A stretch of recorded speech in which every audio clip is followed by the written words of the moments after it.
Muy buenos días, amados hermanos. Gracias, hermano Edgar. Pues en esta mañana, en realidad, hermanos, cuán agradecidos estamos porque nuestro Padre Celestial nos concede poder adorarle. Y como bien decía ese canto, estamos ministrando al Señor y damos gracias por nuestros amados hermanos músicos, en este caso nuestro querido hermano Dani y su esposa. Ese canto tan hermoso que dice: Señor, ven y toma el trono de nuestro corazón. Realmente, mis amados hermanos, es lo que nosotros prácticamente necesitamos, y es que Dios venga a entronarse en la vida de su Hijo Jesucristo en nosotros. Esta mañana continuamos con el estudio del libro de Filipenses. Habíamos suspendido algunas semanas, pero estamos retomando nuevamente este estudio, mis amados hermanos, que vale la pena que incursionemos de una manera, dijéramos, que al estudiarlo puede existir un examen introspectivo de nuestras vidas, en el sentido de decir: Señor, ¿cómo está mi vida comparado a lo que enseña tu santa palabra? Queremos decirles, para aquellos que nos sintonizan por primera vez o que solamente tienen unas cuantas semanas de estar con nosotros, durante estos meses hemos estado estudiando la carta del apóstol Pablo a la iglesia de Filipenses. Una iglesia, hermanos, que estaba preocupada por el apóstol Pablo, ya que el apóstol Pablo se encontraba preso en Roma. ¿Quién era Pablo? Pablo era el apóstol, Pablo era el líder de la iglesia. Y como suele suceder que cuando un líder, alguien que tutorea, alguien que dirige, dijéramos, una agrupación, de repente se encuentra imposibilitado por X razones, aquella congregación o aquel núcleo o aquellos que componen esta agrupación no dejan de sentirse preocupados, desanimados.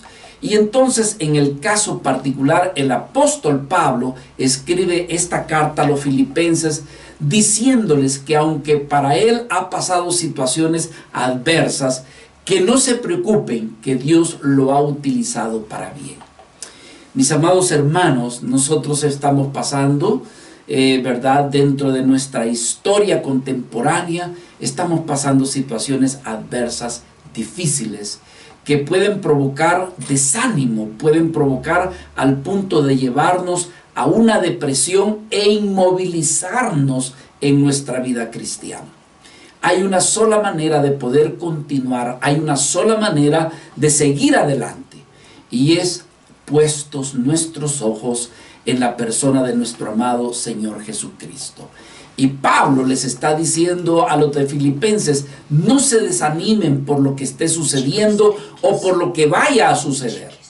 Que entonces, hermanos, Pablo escribe esta carta que le llama el gozo. O sea, su tema principal nos habla de el gozo, el regocijarnos aún en medio de la adversidad.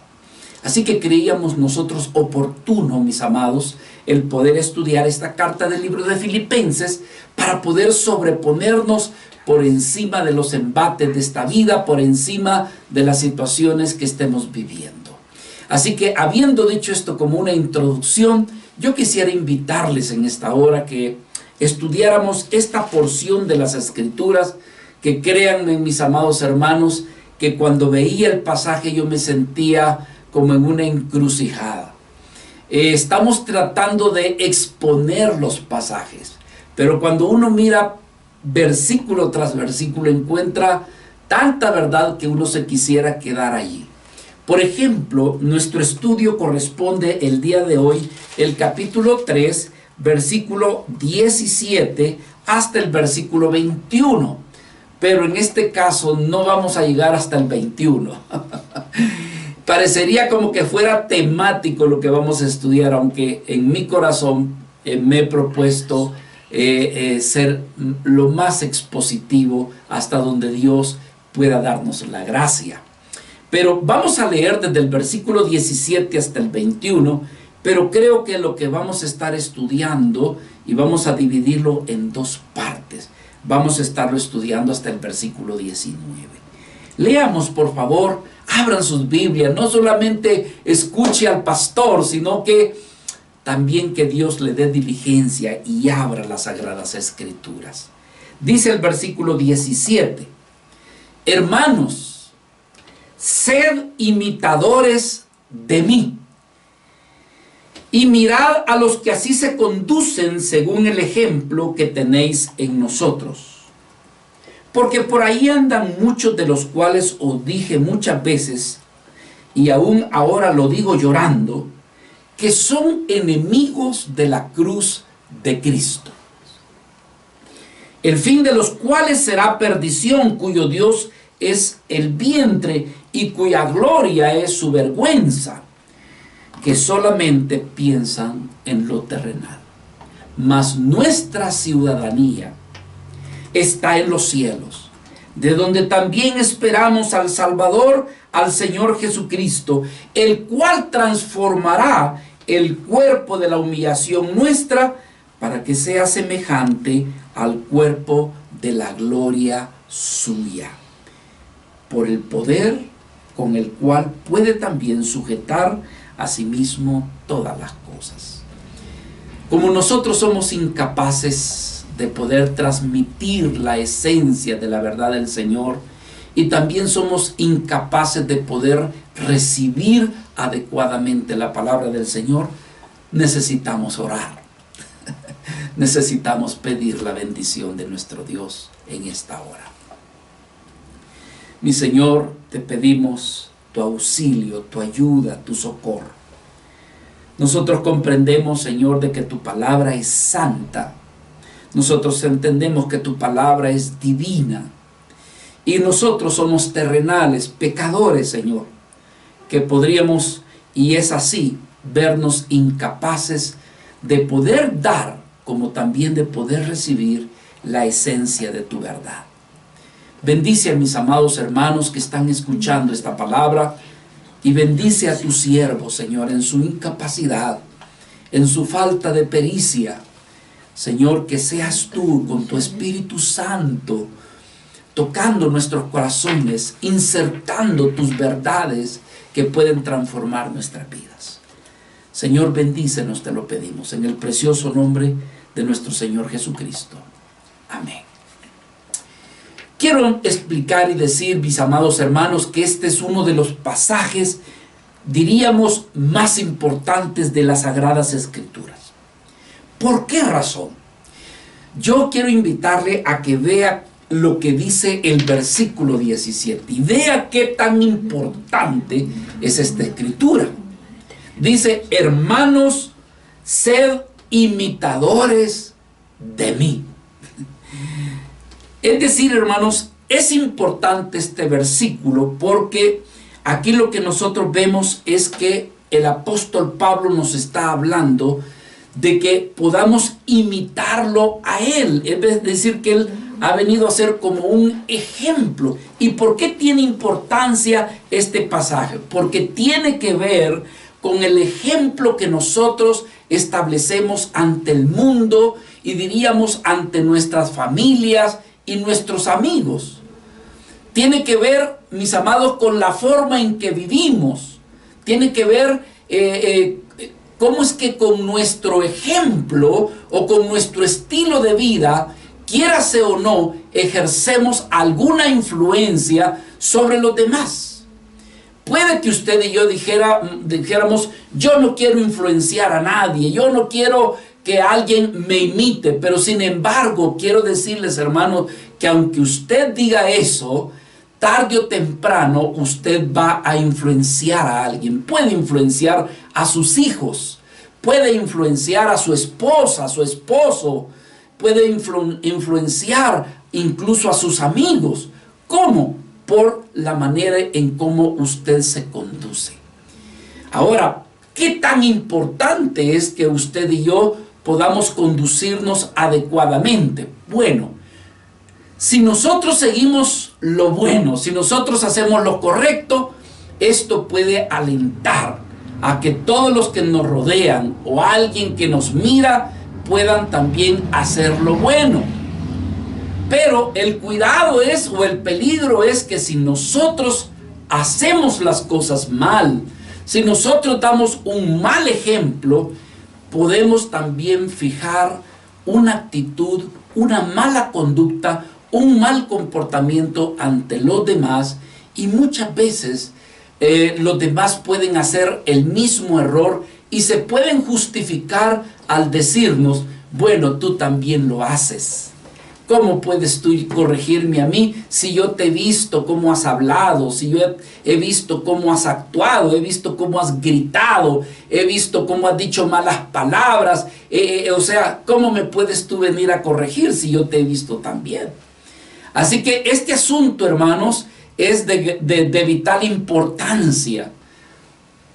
Aquí es donde nosotros debemos de procurar, dijéramos, ser lo mejor, ser de buen ejemplo, sabiendo que hay otros que nos observan y que ellos querrán imitar. Por un lado, pueden imitar lo bueno, pero por otro lado también pueden imitar lo malo.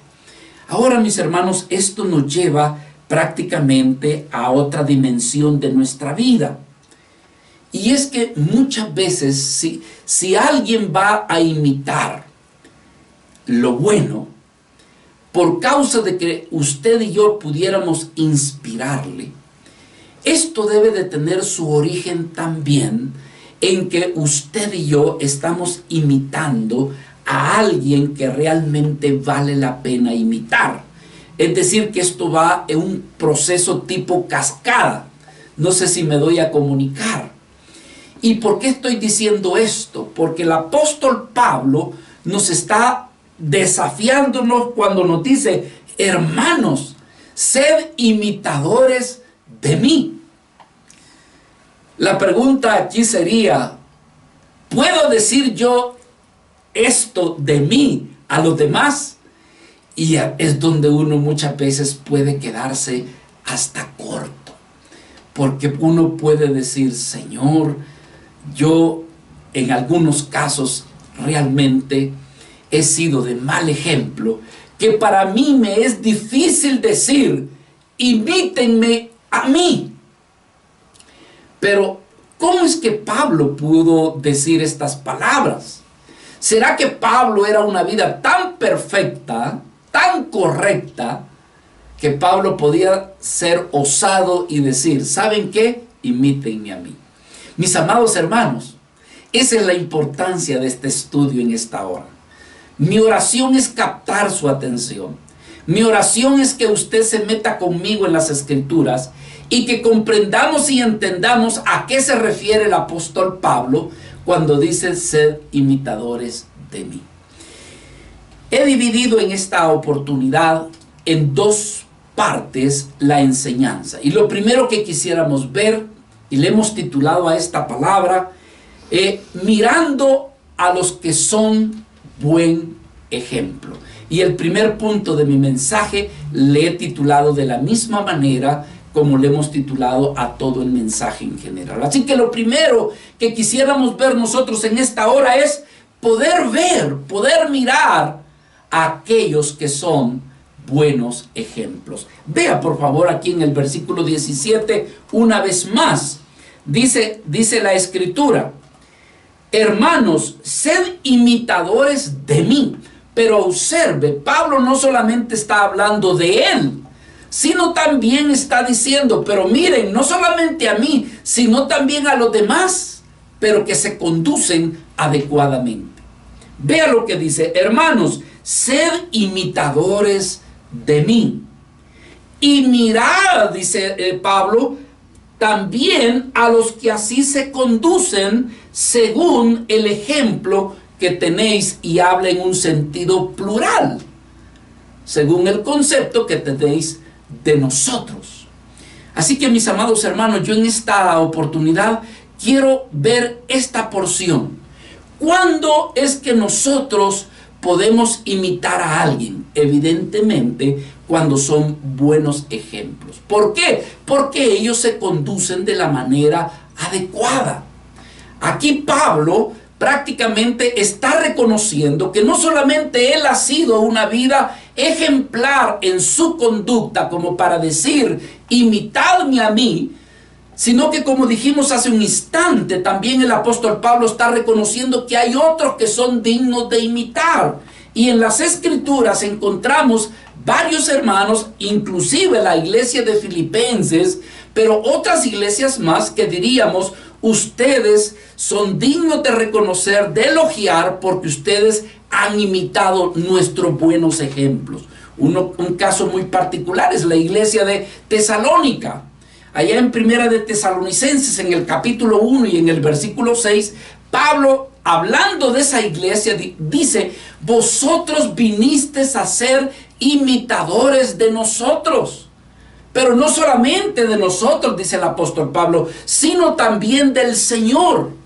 ¿Por qué? Porque ustedes recibieron la palabra en medio de una gran tribulación y lo hicieron con gozo del Espíritu. Ahora, la pregunta aquí es, ¿por qué es que Pablo pedía que lo imitaran? ¿Cuál era la razón de que Pablo pedía que lo imitaran? La razón, amados hermanos, era porque el apóstol Pablo también buscaba imitar a alguien que estaba más arriba de él. Y en este caso nos referimos a nuestro Señor Jesucristo. El mismo Pablo dijo en Primera de Corintios, en el capítulo 11 y en el versículo primero, decía: sed imitadores de mí. ¿Pero cómo? Así como yo de Cristo. Es decir, que la base, el fundamento de poder decirles a otros, imítenme a mí, la base es porque esta vida está imitando a nuestro Señor Jesucristo. En realidad, amados hermanos, Cristo, nuestro Señor, nos invitó prácticamente a vivir y andar conforme a sus mandamientos. Ahora, cuando alguien vive y anda conforme a esos mandamientos, entonces diríamos, bueno, esta persona es digna de imitar. Si me amáis, decía allá en el versículo de 14, versículo 15 de Juan, si me amáis, guardad mis mandamientos. Así que, mis amados hermanos, bueno, es más, esa persona que muchas veces decide imitar a Cristo, andar bajo la luz de los mandamientos del Señor, esa persona no solamente se vuelve una persona en la cual es digna de imitar, sino que se vuelve una vida que nos inspira. ¿Sabe por qué nos inspira? Porque cuando encontramos una persona de carne y hueso como usted y yo, pero esa persona, hermano, se vuelve un ejemplo, dijéramos, usted se vuelve un ejemplo para los demás. No solamente es un ejemplo, sino que se convierte como alguien que inspira. Imagínese usted como madre, siendo de inspiración a sus hijos, a sus hijas. Piense usted como esposo, siendo de inspiración a su esposa. Ellos tendrán muchas fuerzas y mucho ánimo en poder imitar. ¿Sabe por qué? Porque muchas veces para nosotros diríamos, qué difícil es imitar a Cristo. Qué difícil es imitar al Señor, porque finalmente nuestro Señor viene de arriba. Él es perfecto. Y alguien diría, qué difícil sería imitar.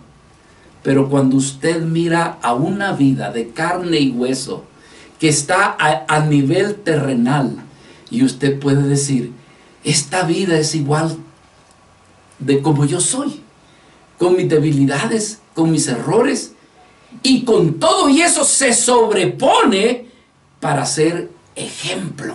Entonces esa persona se convierte en una inspiración. Así que, mis amados hermanos, qué gran desafío tenemos usted y yo para ser buenos ejemplos. El apóstol Pablo se condujo de una manera tan adecuada que se volvió inspiración para muchos en los diferentes lugares donde él estableció iglesias. Ellos, hermanos, podían ver la vida de Pablo, una vida de carne y de hueso, con debilidades, pero con todo y eso, una vida que inspiraba y que daba ejemplo. Vea por favor conmigo esta porción de la escritura en Primera de Tesalonicenses, en el capítulo 2 y versículo 10, dice: vosotros, decía Pablo, ustedes lo saben, vosotros sois testigos, y Dios también, de cuán santa, justa e irreprensiblemente, dice, nos hemos comportado con ustedes los que son los creyentes. En otras palabras, el apóstol Pablo se esforzaba por serles de buen ejemplo a esta iglesia. Y esto mismo se lo repite a la iglesia en la segunda carta, y en el capítulo 3 y en el versículo 7 de segunda de Tesalonicenses, Pablo le repite lo mismo a esta iglesia, porque dice: porque vosotros mismos sabéis de qué manera debéis de imitarnos, pues nosotros no anduvimos viviendo de manera desordenada entre ustedes. En otras palabras, Pablo se había convertido en alguien que era de inspiración. Ahora, mis amados hermanos, yo espero que haya captado su atención, porque ahora vamos a hacer un cruce un poco como diríamos, violento, marcado. Porque la pregunta aquí es, Pablo está diciendo: sed imitadores de mí.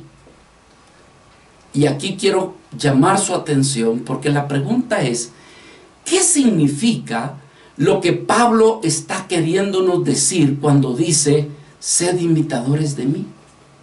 ¿Qué significa? Mis amados hermanos, pregunto, ¿podríamos nosotros decir eso?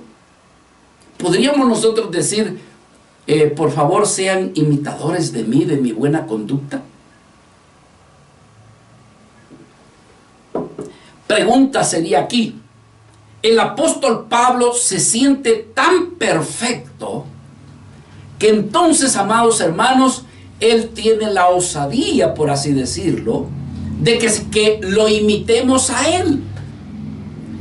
Cuando él dice imítenme a mí, ¿será porque él ha alcanzado la perfección en Cristo? Piense, por favor.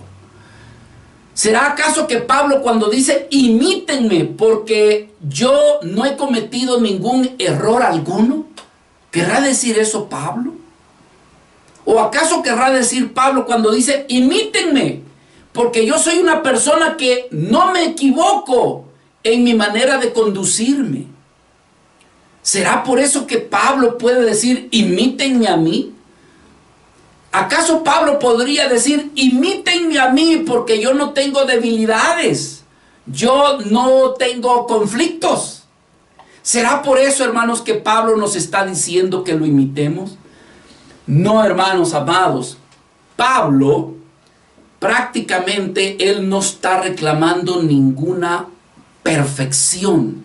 Él no está diciendo, miren, yo soy un modelo a seguir porque soy una vida perfecta. No, hermanos, mil veces no. Él no está diciendo, mire, yo soy tan perfecto, yo tengo tan buena conducta, yo no me equivoco, yo no tengo conflicto, que entonces imítenme a mí. Es más, hermanos, en el mismo pasaje del capítulo 3, el apóstol Pablo declara algunas cosas que uno diría, pues entonces no es digno de imitarlo. Es decir, el mismo Pablo declara que en él hay debilidades, que en él hay dificultades, que hay cosas que no son, que ni siquiera es digno de llamarse un siervo del Señor. Por ejemplo, vea lo que dice el versículo 9. Dice, él reconoce que en él no hay justicia como para poder estar de pie delante del Señor. Dice la Escritura, no teniendo mi propia justicia. En otras palabras, Pablo está diciendo, no soy digno de poder estar de pie delante de la presencia del Señor. En el versículo 12, fíjese lo que está diciendo. Él dice que él todavía no ha logrado, no lo logra. Versículo 12, no que lo haya alcanzado. Lo otro también está diciendo, no que yo sea perfecto. Entonces Pablo está reconociendo que en él hay imperfecciones. Versículo 14. Él está diciendo, en versículo 13, él declara que no solamente ha alcanzado aquello por lo cual Cristo lo escogió, sino que en otros pasajes, en otro libro como Romanos capítulo 7, versículo 19, dice, porque tengo un problema, un conflicto dentro de mí, porque no hago el bien que quiero, sino que el mal que no quiero, eso hago. Ahora, ¿puedo yo decir, imítenme a mí? ¿Se da cuenta, hermanos? Aquí nosotros tenemos que decir, Pablo, ¿a qué te refieres cuando tú estás diciendo, sed imitadores de mí? Esto es lo que quiso decir Pablo cuando dijo, porque muchas veces, hermano, encontramos este versículo y decimos, ups, esto no lo puedo decir yo de mí. ¿Por qué? Porque yo reconozco mis errores, mis imperfecciones, que tengo que pedir perdón, humillarme y decirles, hermanos, me equivoqué. Pero entonces, ¿a qué se refiere Pablo cuando dice sed imitadores de mí? Hermanos, el contexto del capítulo nos lo dice. Los versículos anteriores nos dice qué quiso decir Pablo cuando realmente él estaba diciendo que nosotros le imitáramos a él. Por ejemplo, el versículo 13 nos dice en qué nosotros debiéramos de imitarlo. Hermanos, yo mismo no pretendo haberlo ya alcanzado, pero por favor, imítenme. ¿En qué, Pablo? Pero una cosa hago, olvidando ciertamente lo que queda atrás y extendiéndome a lo que está por delante. Imítenme. Y a todos los que se conducen de esa forma, imitémoslos. Entonces, en primer lugar, hermanos, Pablo, según el contexto de lo que él está diciendo, Pablo está diciendo, hermanos, olvidemos las cosas que han quedado atrás. Puede que sean cosas exitosas, de gloria para el Señor, pero no nos quedemos en eso. Puede que también, hermanos, hayan cosas donde nos cometimos errores, o muchas veces cosas que nos han provocado tristeza y depresión. No nos podemos quedar en eso. Tenemos que extendernos. Y Pablo está diciendo, hermanos, olvidémonos de aquellas cosas que ya pasaron, que forman parte del pasado, y extendámonos a lo que está por delante. Imitadme, imitadme, dice el apóstol Pablo. Y en otra parte, bueno, en esta misma porción del versículo 13, también el apóstol Pablo nos invita a que le imitemos para no solamente olvidar, sino que ahora ir en pos de alcanzar aquello que está por delante, aquello que está, dijéramos, hermano, en el futuro. Aquellos que realmente aman y que quieren glorificar a Cristo, diría el apóstol Pablo, nos extendemos a lo que está por delante. Mi amado hermano, ¿qué cosas ha sucedido en tu vida que te tienen amarrado, esclavizado, que te centralizas tanto en esa situación que te impide seguir adelante? No nos podemos quedar ni en las victorias, ni en los fracasos, ni en errores. Tienes que extenderte. Y Pablo decía, yo decía el versículo 13, me olvido ciertamente de lo que queda atrás, pero otra cosa sí hago, me extiendo a lo que está por delante. Imitadme. Y también a todos los que se conducen de esa forma. ¿De qué está hablando Pablo cuando dice, imitadme? Sed imitadores de mí. Pablo está hablando de proseguir hacia el premio, hacia el premio supremo, hacia aquello que Dios valoriza y dice, esto es lo que realmente vale la pena. Versículo 14 dice, prosigo, ¿a dónde? Prosigo a la meta, al premio del supremo llamamiento de Dios en Cristo Jesús. ¡Aleluya! Pablo está diciendo, yo prosigo, mi meta es Cristo. Yo quiero ir en pos del Señor, quiero conocerle, quiero realmente saber quién es Él y también glorificarlo. Es lo que vale la pena. Así que, hermanos, esto es lo que Pablo establece y diríamos nos invita a que lo imitemos, que lo sigamos a Él, así como Él sigue a Cristo. ¿Cómo? Olvidando el pasado, sin importar cuánta gloria, dice, ay, cómo fui usado. Olvídate de eso, eso ya pasó.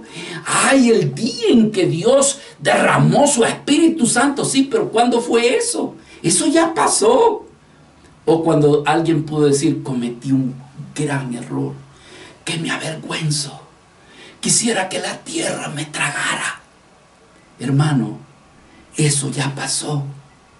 Debes de extenderte hacia Cristo. Sean tus victorias o tus derrotas o aquello tan terrible que sucedió o que haya sucedido finalmente, eso está en el pasado. O situaciones dolorosas, pérdidas. Uno de estos días, mi esposa y yo estábamos hablando con una persona que dice, lo he perdido todo. Ya no quiero vivir, me quiero morir. Incluso hasta anda sin cubreboca porque quisiera como que si la muerte viniera a su vida. ¿Y sabe qué? No viene, fíjese. Y todos con cubreboca. Y esta persona no quiere nada porque siente que ya lo perdió todo. Quisiera morir. Sin embargo, quiero decirle, nosotros los que amamos a Cristo, los que hemos creído en Él, puede que hayamos tenido victorias, pero eso ya está en el pasado. Puede que hayamos cometido errores, también está en el pasado. Debemos de proseguir, debemos de tratar de alcanzar aquellas cosas que están por delante, prosiguiendo, como decía Pablo, al premio, al supremo premio, a ese elevado llamado que nuestro Señor Jesucristo hace en nuestra vida. Así que, mis hermanos, el apóstol Pablo está diciendo, hermanos, sed imitadores de mí y mirad a los que así se conducen según el ejemplo que tenéis de nosotros. Pablo dijo, no es que yo lo haya alcanzado, ni que ya sea perfecto, sino que prosigo. Así que mi hermano, mi hermana, no te me desanimes. No te me entristezcas y dígales que yo siento que no tengo fuerzas, es que yo siento que no he sido un ejemplo. Tú puedes ser un ejemplo. Si cometiste un error, tú puedes decirle a tus hijos, a tu esposo, a tu esposa, a tus amigos, a tu padre y a tu madre, perdónenme. Soy una vida imperfecta, no soy perfecto. Tengo mi carácter, tengo mis debilidades. Pero quiero humillar mi pecado y quiero pedirles que me perdonen. Pero sí quiero pedirles que me imiten. ¿Pero en qué te vamos a imitar? En que quiero ir en pos de Cristo. ¡Aleluya! Que a pesar de mis fracasos y de mis errores, esto no se ha terminado. Hay alguna razón mayor que me mueve. Y esa razón es mi Cristo, mi Señor, el cual dio su vida por mí. Quiero conocerle, quiero amarle, quiero servirle, quiero ir en pos de Él. Ahora, lo segundo yo que quisiera ver en esta mañana, en relación con ser ejemplo, es este aspecto de reconocer a aquellos que han venido a ser los enemigos, que no son ejemplo, sino que debemos de visualizarlos y decir, este mal ejemplo yo no debo de seguirlo. Entonces el apóstol Pablo hace un contraste entre el aspecto cuando Pablo dice, sed imitadores de mí, así como otros lo son. Sin embargo, Pablo nos va a presentar otro grupo, como dicen, a estos no debemos de imitarlos. ¿Quiénes son? Los que se llaman los enemigos de la cruz de Cristo. Versículo 18, dice la Escritura, porque por allí dice, andan muchos, de los cuales os dije muchas veces, y aún ahora lo digo llorando. ¿Qué dice? Que son enemigos de la cruz de Cristo, el fin de los cuales será perdición, cuyo Dios es el vientre y cuya gloria es su vergüenza, que solamente piensan en lo terrenal. ¿Quiénes son este grupo de vidas? Hermanos, algunos comentaristas como Matthew Henry, como Hendrickson y otros más, algunos llegan a pensar que podrían ser hermanos creyentes que tienen una doble cara. Es decir, son cristianos que están dentro de la iglesia, pero que son enemigos de la cruz de Cristo. Es decir, no aman la cruz. ¿Qué es la cruz? Bueno, la cruz tiene dos vertientes. Principalmente la cruz es donde se centraliza el evangelio. ¿Qué es el evangelio? Las buenas noticias. La cruz, hermanos, representa la obra consumada de nuestro amado Señor Jesucristo en beneficio de un mundo pecador que se arrepiente.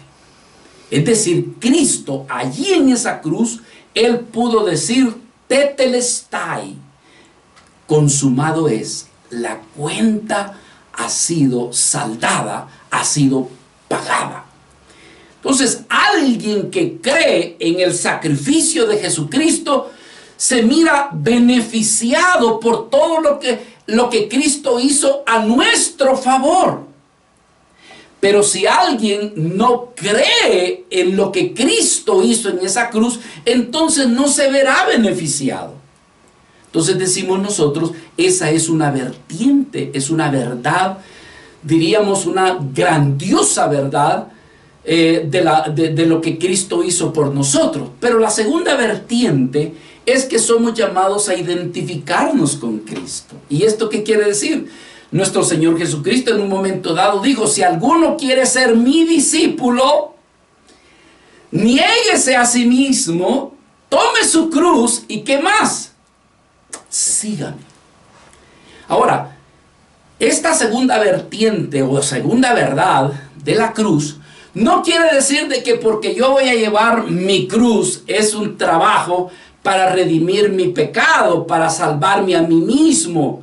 No, esa cruz simplemente es una identificación con nuestro Señor Jesucristo. La obra perfecta es lo que Él hizo en la cruz del Calvario. Allí está el Evangelio. Pero hermanos, en realidad alguien se pregunta, ¿serán cristianos los que son enemigos de la cruz? Y entonces aquí vienen otros comentaristas que dicen que no creen que en realidad sean cristianos, sino más bien posiblemente sean aquellos grupos que son, dijéramos, como enemigos de la cruz de Cristo, como lo eran los gnósticos. Los gnósticos, mis amados hermanos, eran vidas que simpatizaban con las enseñanzas de nuestro Señor Jesucristo. Y algunos de ellos se habían infiltrado en las iglesias. Por ejemplo, el apóstol Juan tuvo que batallar bastante en relación con los gnósticos cuando el apóstol Juan le escribe a las iglesias de Asia Menor. Pero lo interesante es que el fundador, por así decirlo, de estas iglesias en Asia Menor fue el apóstol Pablo. Entonces, los gnósticos les parecía que esto de la cruz no tenía ningún sentido, ningún valor. Otro grupo que también, mis amados hermanos, se podría identificar como los enemigos de la cruz de Cristo eran los griegos. Para los griegos parecía locura hablar de la cruz, o sea, cómo alguien va a venir a morir en la cruz para beneficio de los demás. Igualmente, los judíos no entendían el mensaje de la cruz.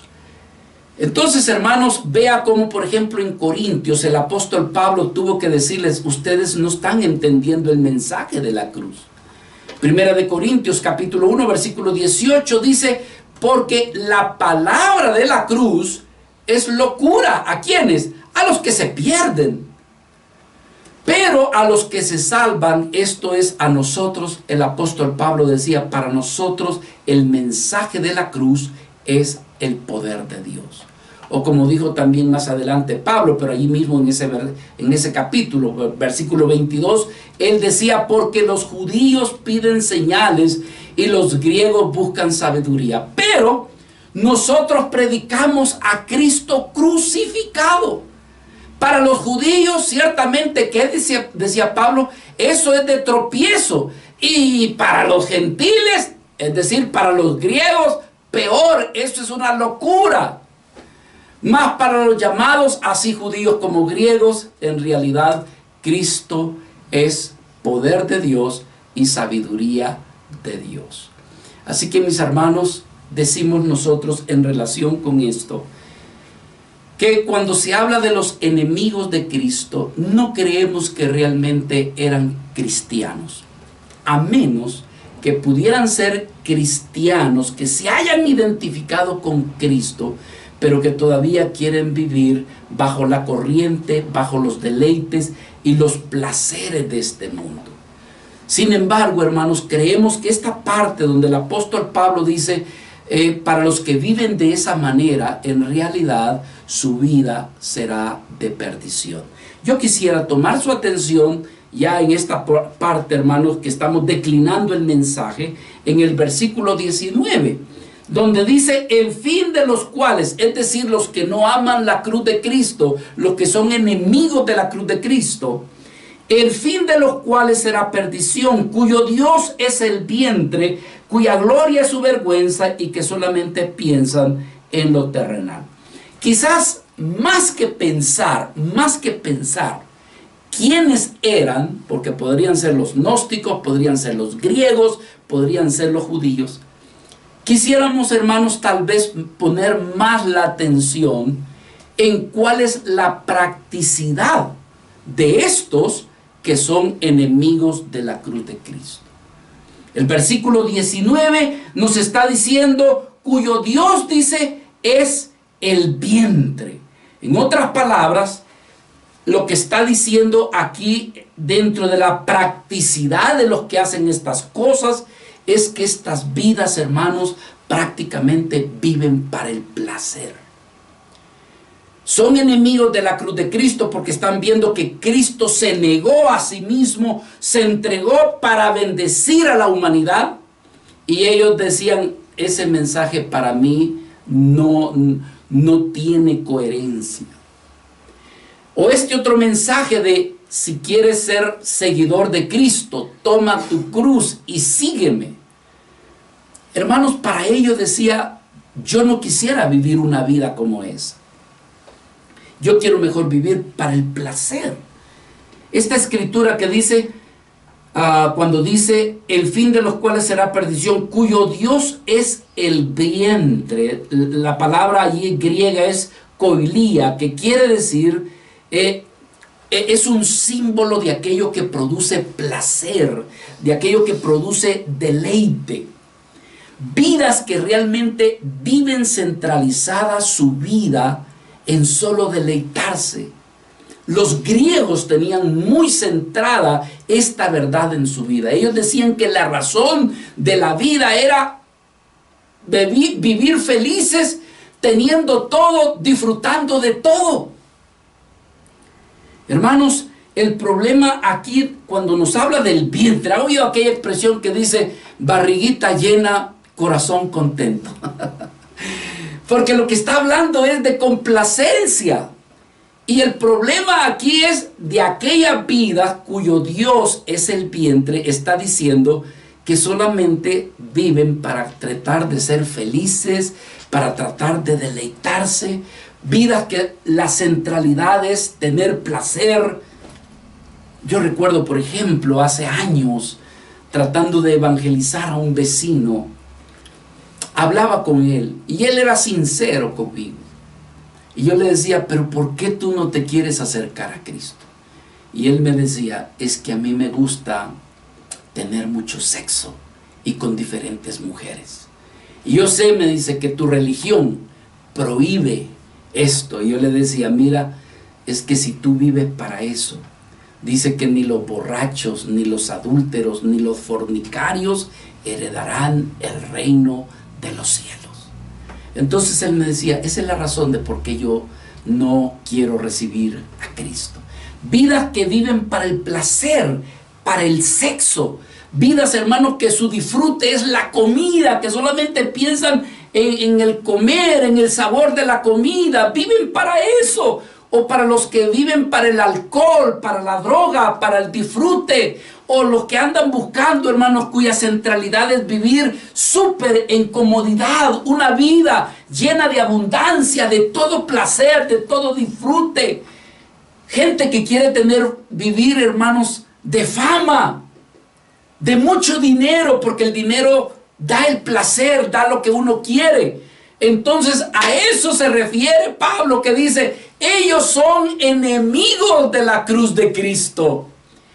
Quieren solamente el placer, el disfrute, el deleite. Y por eso es que no quieren acercarse a Cristo. Su Dios es el vientre. El apóstol Pablo en el libro de Romanos, capítulo 16, versículo 18, dice, porque tales personas no sirven a nuestro Señor Jesucristo. ¿Por qué? Sino que ellos sirven a sus propios vientres. Lo que Pablo está diciendo, que se sirven para tener placer. Y por eso es que muchas iglesias hoy en día están teniendo éxito y están abarrotadas, porque los pastores les están ofreciendo, hermanos, que busquen a Cristo para tener todo lo que quieran. Casa, dinero, salud, disfrute.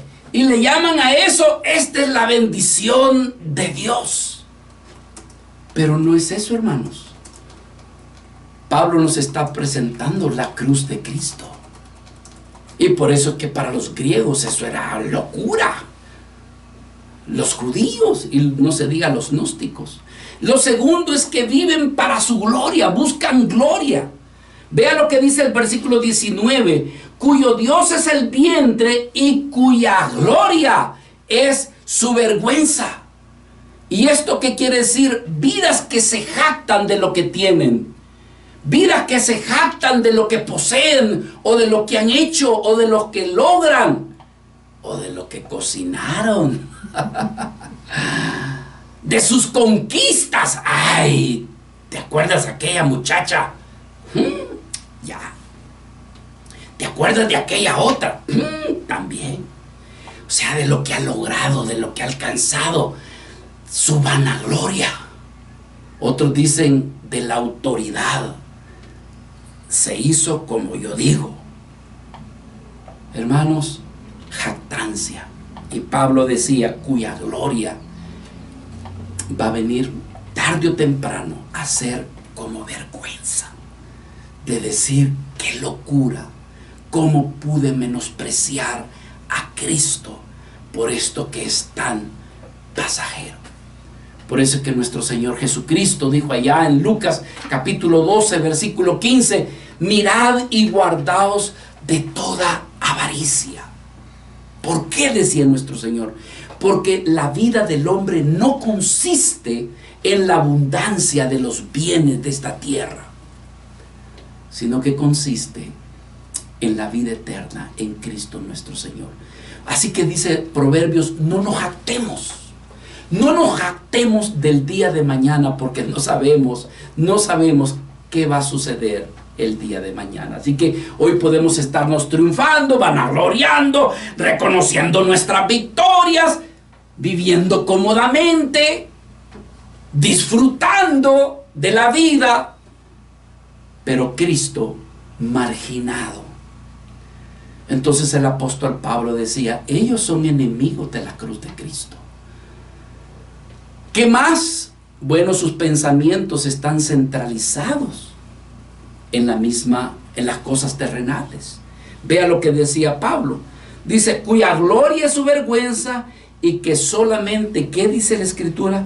Solamente piensan en lo terrenal. Solamente piensan en lo terrenal. Ellos no entendían, los que eran enemigos de la cruz de Cristo, no entendían el por qué nuestro Señor moría allí en esa cruz.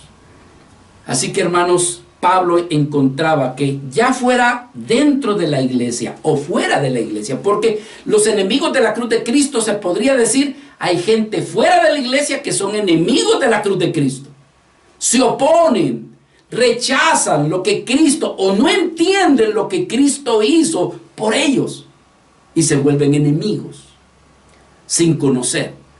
Y hay otros que están dentro de la iglesia, que, hermanos, buscan a Dios por ver si encuentran placer, deleite, bendición, prosperidad. Pero cuando se nos habla de que nuestro ego debe de ser destruido, nuestro orgullo debe de ser humillado para que Cristo sea exaltado, muchas veces a eso decimos no. Y sin darnos cuenta, podemos volvernos enemigos de la cruz de Cristo. Ahora, hermanos, yo finalizo mostrando cuál es el destino de ellos. Porque vean lo que dice el versículo 19. Acompáñenme, por favor, aquí al versículo 19. Estamos terminando. Dice la Escritura, el fin de los cuales será, ¿qué dice? Perdición. Es decir, aquellas vidas que solamente quieren vivir para el placer, para el deleite. Esa es la centralidad de su vida. No es Dios, no es Cristo, sino el placer, el deleite, el disfrute, la vanagloria de la vida, el orgullo, la complacencia. Hermanos, sin darse cuenta, estas vidas se han convertido en enemigos de la cruz de Cristo. ¿Cuál es el destino de ellos? ¿Cuál es el destino de aquellos que han puesto por Dios su disfrute, su deleite? Dice la Escritura, el fin de los cuales será su perdición. Es decir, su fin será destrucción. La palabra griega es apoleia, que significa perdición, destrucción, una vida que se ha desperdiciado, una vida que se ha dado arruinarse, una vida que se ha dado a ser sin valor. No importa quién sea, si son vidas de dentro o de fuera, lo que ha sucedido es que ellos han rechazado la cruz de Jesucristo como el único camino para llegar a Dios. Ellos, hermanos, no han creído que el castigo por sus pecados y por sus imperfecciones fueron clavadas en la cruz del Calvario, que Cristo pagó por las culpas, por los pecados, por los errores, pero ellos no lo creen. Entonces, la palabra los muestra y los identifica como aquellos que son enemigos de la cruz de Cristo. Ellos dicen, ¿cómo es posible que yo puedo ser salvo creyendo que Cristo murió allí en la cruz? No le encuentran sentido. Hermanos, ¿quiénes son los enemigos de la cruz? Aquellos que piensan que para llegar a la presencia de Dios hay otros caminos, hay otras religiones, y que no solamente Jesucristo es el único camino que nos lleva a la salvación de la vida eterna.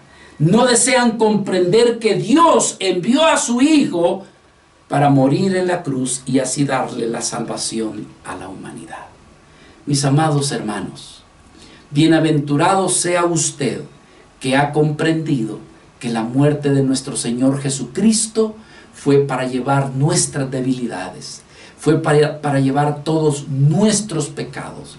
Y como bien dice la Escritura, que Cristo vino para salvarnos de la condenación, de la muerte, de la ley y del pecado.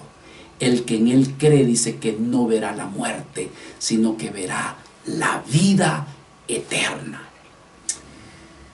Los enemigos de la cruz de Cristo son aquellos que realmente, hermano, menosprecian la obra de Jesucristo, la obra de Dios en esa cruz del Calvario. ¿Qué les espera a ellos? El apóstol Pablo dijo, a ellos les espera la ira de Dios. A ellos les espera el enojo de Dios. Dice, aquellos que no han obedecido a esta justicia de Dios, es decir, que han puesto su fe en Cristo, sino que sobre ellos vendrá, dice, tribulación y angustia sobre todo ser humano que ha hecho lo malo, al judío, al griego y a todos aquellos que son enemigos de la cruz de Cristo. Ahora, mis amados hermanos, el apóstol Pablo decía, sed imitadores de mí. Una vida que vamos en pos de Jesucristo. Una vida que no somos como aquellos que son los enemigos de la cruz de Cristo, sino que somos vidas que en medio de nuestras imperfecciones, en medio de aquella, no es que lo hayamos logrado todo, pero anhelamos y deseamos que Cristo se manifieste en nosotros, que seamos transformados a esa imagen, a la imagen de nuestro Señor Jesucristo. Hoy por hoy queremos llegar hasta esta porción. Le invitamos a que pueda sintonizarnos la próxima ocasión, porque estaremos viendo la segunda parte de esta administración. Esta segunda parte donde dice que aquellos que amamos a nuestro Señor Jesucristo, realmente dice, aquí en esta tierra no tenemos que esperarlo todo. ¿Cuántos años va a vivir usted? ¿Cuántos años? Quizás 80, 90. Pongamos 100 años. No tienen comparación con lo que es la vida eterna. Y Pablo dijo, nuestra ciudadanía no es terrenal, nuestra ciudadanía está en el reino de los cielos. ¿Para qué? Para que nosotros, mientras vivamos aquí, vivamos para Cristo. Vivamos para servirle, vivamos para honrarle, vivamos para glorificarle. Pidámosle a Dios que nos dé esa gracia, que le amemos y en ese amor vivamos nosotros para Él. Hoy por hoy oremos pidiendo, número 1, Señor, no quiero encontrarme siendo enemigo de la cruz, no quiero vivir una vida egocéntrica, quiero vivir para ti, Señor. Y en cuanto a invitar a otros que sean imitadores, hermanos, una vida que anhela a Cristo es digna que la imitemos. Una vida que anda predicando el evangelio con dinamismo, ganando almas para Cristo, son dignas de ser imitadas. Una vida que cometió una falta, cometió un error, pero se arrepiente, se levanta y va en pos de Cristo, es digna de ser imitada.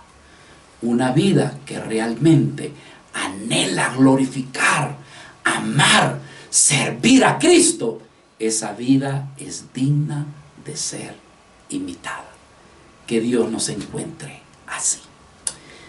Padre, te damos las gracias por lo que tú has hecho en la cruz del Calvario. Allí pagaste el precio de nuestras debilidades. Allí pagaste el precio de nuestros errores, de nuestros fracasos. Señor, lo que menos queda en nosotros es darte gracias por lo que has hecho por nosotros. Nosotros reconocemos, Señor, nuestras debilidades, pero te reconocemos a ti como el Dios Todopoderoso. Así que nosotros en esta hora solamente oramos y pedimos que aquellos que han escuchado esta palabra, Señor, encuentren en Cristo el aliento, la esperanza y la fortaleza, sabiendo que sus pecados les son perdonados al poner su fe en aquel que murió en esa cruz del Calvario. Que allí en esa cruz, Señor, tú llevaste todos nuestros pecados y que todo aquel que cree en lo que tú hiciste en esa cruz, su vida habrá de ser bendecida, transformada y cambiada por causa de haber creído en aquel que murió por él. Bendícenos, Señor, te lo pedimos. Bendícenos trayéndonos este entendimiento. Bendícenos, Señor, el que nuestra vida sea llena de gracia, yendo en pos de ti para ser como tú eres. Amén, Señor.